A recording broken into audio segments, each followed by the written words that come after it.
Hey guys, Andy back here from Mediocre Hobbies, bringing you day 2 of Questing Night week. That is right, we are back at it with the Bretonnians. You guys have requested ever since Grail Knight week ended, and I hinted at the idea that I may do Questing Night week.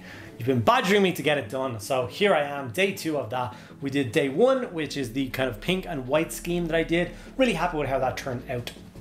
Now, I wanted to mention two quick things about this video.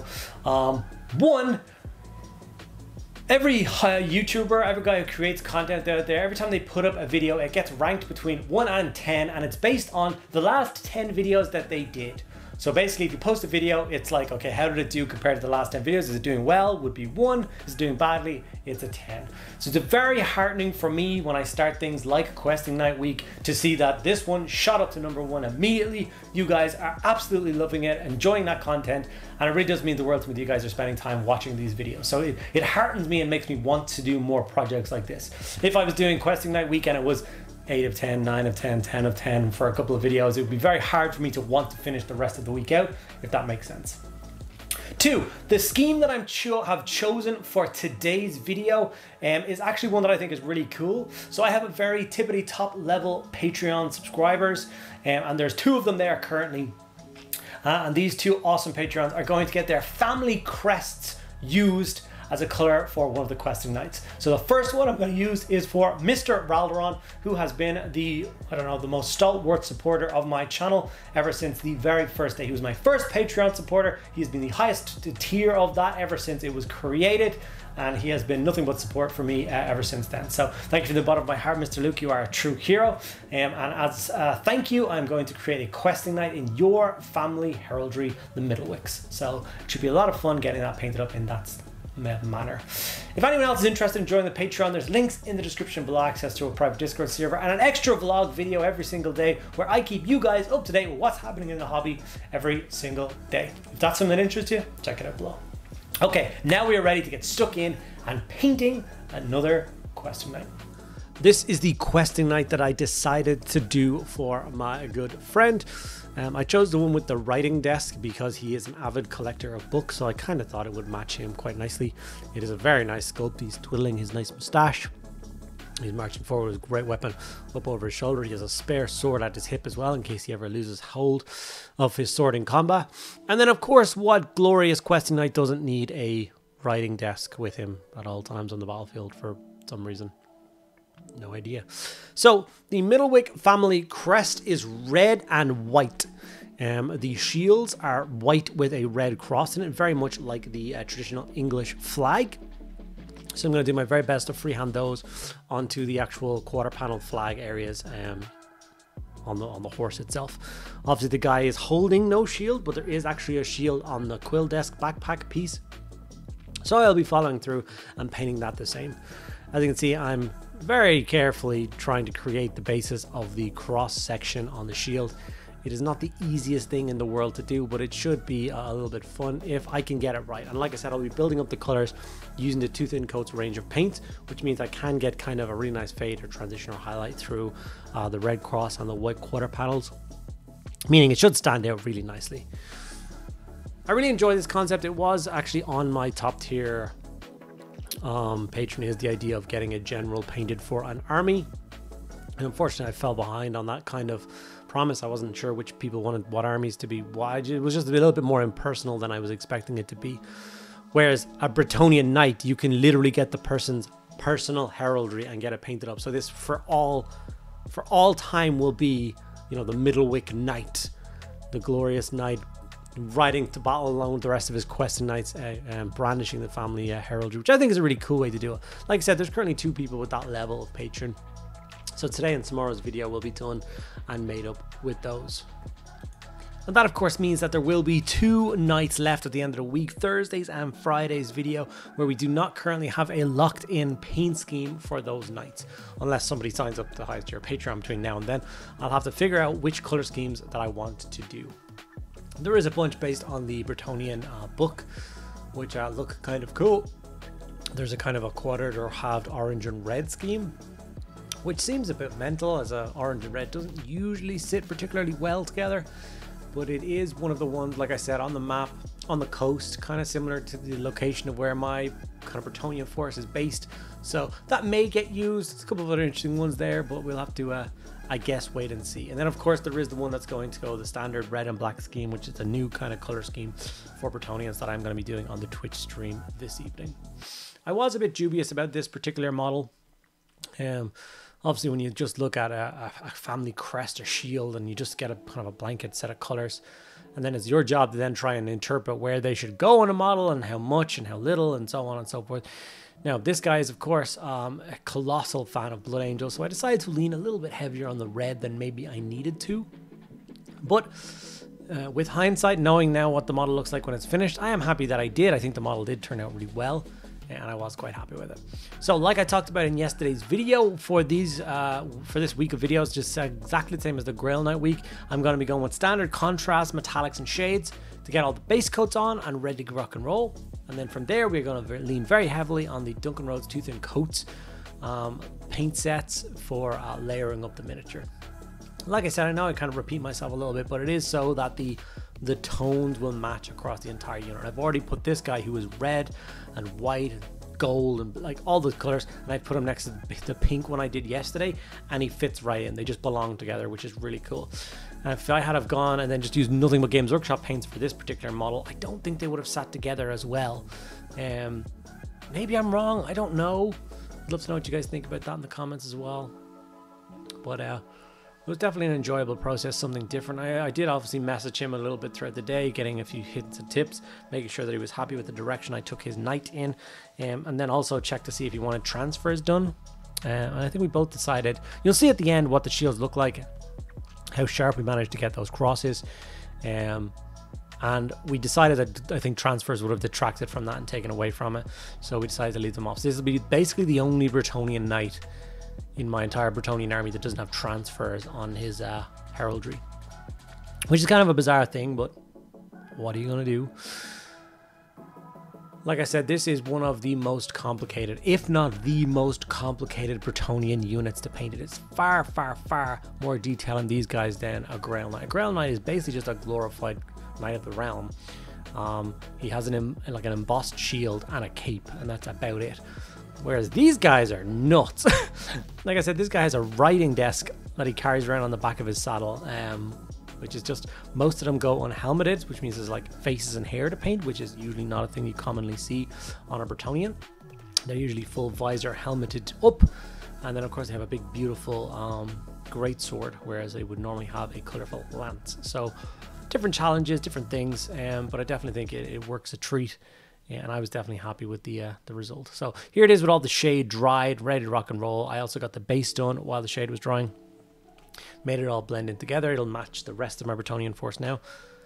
And yeah, like I said, I've been painting up the writing desk the whole time along with it. So his shield is on there. The writing desk is brown wood, and the parchment is painted. The candles are painted. The helmet hanging there is painted. And that's, whenever you do these kind of things, just know that you are going to be kind of following along using the same colors. Sanguine Scarlet is the first of the Too Thin Coats reds that I'm going to use to layer up the red. Now, like I said in previous videos, the Duncan Rhodes paints are most of the time broken down into triads. So you have a base coat, a mid-tone, and a highlight. So with my new style of painting, especially for things like my Bretonnians, the base coat paint is taken away and it's swapped out with the contrast paint. And then when I come back in to layer the miniature, I go straight to the mid-tone and then the highlight. Now, for anybody else who is curious and is watching along and is like, oh, I really like that scheme and I want to follow along, but I don't have any of these Duncan Rhodes paints, just know that in the description below, we do have a link to the conversion chart, which shows you what colors to use if you're using Games Workshop or Army Painter in place of these, which I think is a really cool, handy tool to do. So you don't have to go out and buy a bunch of new paints if that's not your thing. The conversion chart will get you by, and you will get a fairly similar result to this. I do enjoy the extra detail on things like the writing desk. Sometimes it does stress me out a little bit throughout the day of painting, because obviously I'm trying to paint 6 nights in a week, which may not seem like a lot, but with all the recording and all the editing and all that kind of bits and pieces, it's more time than you would think. And currently I'm editing this currently at 6:38 p.m. Usually I finish work at 5. Now I've stopped and had a bit of food and stuff, but I am back to it now, getting it edited, because I have to get it finished up fairly soon. I have a stream at 8 o'clock this evening, so it's just a really hands-on day, and I reckon the entire kind of questing night week will be like that. It will be a little bit strained. Even if I look at the 2 evenings on Twitch where I'll be painting the red and black one, that's only 4 hours of painting. And having said that, we're going to be doing the showcase of the something green for March showcase on the stream tonight, so that's going to take a little bit of time away as well. So yeah, less than 4 hours of painting I don't think is going to get the red and black guy finished, so I will have to, of course, dip into my personal time instead of, you know, relaxing, playing some video games or painting something that I for my personal stuff. I will have to, of course, continue painting him, which I don't really mind. I really want to see what the 6 questing nights look like in the end, so that has got me kind of fired up and excited. And of course, another really interesting and cool thing about getting these miniatures finished this week is this is the last unit type of Bretonnian knights that I have not painted. I haven't painted in mounted Knights of the Realm, not Knights of the Realm, apologies. The I can't remember the Squire Knights now. The oh god, the Man at Arms on horse, the Mounted Yeoman. God, that was painful for me and you, I'm sure, for listening to it. Yeah, but yeah, I haven't got Mounted Yeoman, but they're not knights. But these guys, the Quest Knights, is the last knight unit I've done. Knights Errant, Knights of the Realm, Grail Knights, Pegasus Knights, Quest Knights are the last one, which I think is really cool. So when I do that, I do want to put one of each of the units in a line and just be like, here's all the different knights and what they mean and how they work. I might actually do that as a video. It would be really cool, showcasing each unit of knights and talking about what the difference and what the purpose is, what their backstory is, how you might use them in a game maybe. And maybe some of their weaknesses as well. So I definitely am concerned about something like a unit of questing knights. They're the last unit painted for a reason. I think they have a lot of bad things in the battlefield for them, going for them. Like, obviously they've got great weapons, so if they do not charge, they've been charged, they're fighting last. They don't have shields, so they only have a 4-up save, so, you know, they could go down. I mean, this unit of knights, this heavily armored beautiful, is only, you know, 6 knights, 6 wounds, toughness 3 with a 4-up save. That's not really as tough as you think a unit of armored knights should be. So they definitely need to get the charge. Even when they get the charge, they'll only be initiative 4, so it's worrying. It's a little bit disconcerting, so we'll see what happens. I might try them out in a game this weekend perhaps, but I don't have magically high hopes for them. One of the coolest looking units, but I guess we'll have to see how they turn out. As you can see, I am delving deep into the Duncan Road paints again and highlighting all the different bits and pieces. We've gotten the red looking sharp, we have the white looking sharp, and the colors are starting to pop and kind of, I really like it. It's the really enjoyable part of painting for me, is layering. The layering process is something that I could sit there and do all day. If when I bought and built models they came base coated and washed and all I had to do was then go in and layer them, I would probably do that. Base coating and washing is a very fast process, and I've gotten very, very, very fast at it, but it's not the fun part. And I'm going to use obviously the skin tones that I've been using on everything else, so I'm just going to quickly show them and then kind of blast through painting them. It's only his face that's there. Now this guy has molded on eyelashes or eyebrows and everything, so you want to take your time and make sure you get all of those done as well. But it's a pretty beautiful model. I talked yesterday about the fact that there is 2 or 3 unreleased questing nights. One of them has been released with their new pack online, so Games Workshop has released a command set and then a set of 3 other knights. In that set of 3 other knights is one of the unreleased knights, so obviously you don't have to call him unreleased anymore, he is now released, and that's the Disgraced one with a tarp tied up around his family crest. So he's obviously been shamed by his family, he's not allowed to carry their emblem into battle anymore, or maybe the family has been disgraced and he is still a loyal knight and he's embarrassed by his family house, one or the other. And then I know of one that I like to call the Brian Blessed Sculpt, and he's got a flat topped helmet, a big black bushy beard, a huge big greatsword over his shoulder, and a big jolly look. He looks awesome. And then there's another guy who's in kind of a left-handed pose. Now somebody talked to me last night in the comment section and said there's actually a 4th one that I need to look out for, which has a book over his shield or a book over him or something like that. But there is apparently another one out there. which is really interesting. If that is true, I need to do a bit more research and try and find them. If that is true, I have the 6 that I have now, and if I get the 4 additional sculpts, that means I would have a full 10-man squad of questing knights, and not a single miniature would be the same. What I was planning to currently do was buy the pack of 3 and then try and get one extra one, but it would still mean that I would have this one duplicate in there, so one knight would be done twice. And for questing knights, I don't really want that. I want them to be all unique. So that's why I was so glad to get my hands on the questing knight lord model. Dig him out of my bits box and find out that he was a questing knight, because it means I could have a 6th member of the unit right now. It wasn't a lance of 6 with only 5 knights and then one extra thing, which is a bit weird. So after getting the rest of those details kind of layered up, everything is looking sharp. I'm really happy with that. I assembled the miniature, glued his writing stand onto the back, and came across with this finished result, the Middlewick Knight.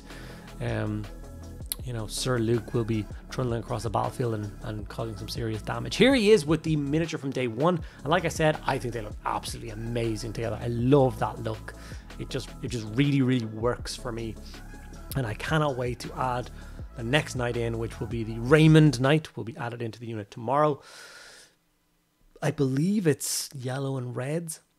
Maybe I do have a yellow and red questing knight already, or a Grail Knight already, so I will have to change it up a little bit, but I'm sure we can make it work and make it look interesting and try and get his heraldry in there really tight. So very happy with this, and of course the preliminary, just throwing him into the unit. Each day we will see this grow and get better and better and better. And there we have it, guys. Another questing knight is now complete and ready to be added into the unit. So that is 2 down, 4 to go, and obviously we have 3 days left in the week. We have Wednesday, Thursday and Friday to paint miniatures. Obviously we are 1 night short on how we get that done. We're going to be doing that on the Twitch streams throughout this week. So tonight, 8 p.m. to 10 p.m. Irish time, and Thursday 8 p.m. to 10 p.m. Irish time, which is when I stream on Twitch every single week. You can hang out with me, we can do some cool hobby, talk a bunch of nonsense, talk about the hobby, and basically keeps us accountable. So if you have 4 set hours a week where you join me online and get some painting done, you should see massive results and massive chunks taken out of your backlog. So if that's something that interests you, please do check the link below for Twitch. Make sure you like the video, ask me any questions you want below, and make sure you subscribe to stay up to date with all future releases. Thank you guys so much for sticking around for day 2 of Questing Night Week. I'll see you tomorrow.